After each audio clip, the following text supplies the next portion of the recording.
Voici la chronologie. Et pourquoi c'est important. Le 3 janvier 2026, les États-Unis lancent l'opération Résolution Absolue, frappant Caracas, déplaçant des unités d'opération spéciales, avec le soutien de la CIA, au moins 40 personnes tuées. La plupart du personnel de sécurité cubain, la Maison-Blanche, déclare que les États-Unis dirigeront le Venezuela.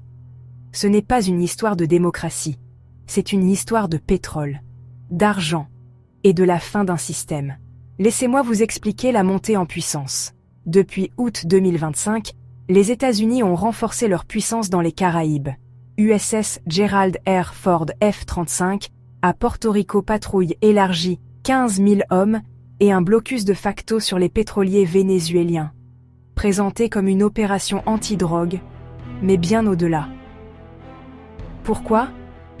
Commençons par les barils. Le Venezuela possède les plus grandes réserves prouvées, plus que l'Arabie Saoudite. Depuis 2018, il a vendu pratiquement tout son pétrole à la Chine, réglé en yuans. En 2024, Caracas rejoint les BRICS+, se connectant à des systèmes de paiement alternatifs et à une couverture politique. Pendant 50 ans, le pétrodollar a fait du dollar le roi. Vous vouliez du pétrole? Vous aviez besoin de dollars. Mais l'échafaudage s'effondre. Les Émirats arabes unis vendent du pétrole en RMB. L'Arabie saoudite n'a pas renouvelé l'accord sur le pétrodollar en 2024. Les BRICS s'étendent et expérimentent des règlements non-dollars. Le CIPS chinois offre une infrastructure allégée en dollars.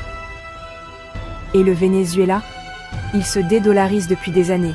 Échange pétrole contre dette facture en yuan, rumeur de valorisation des réserves dans un panier de devises BRICS adossé à l'or. Maintenant, comparons les chronologies.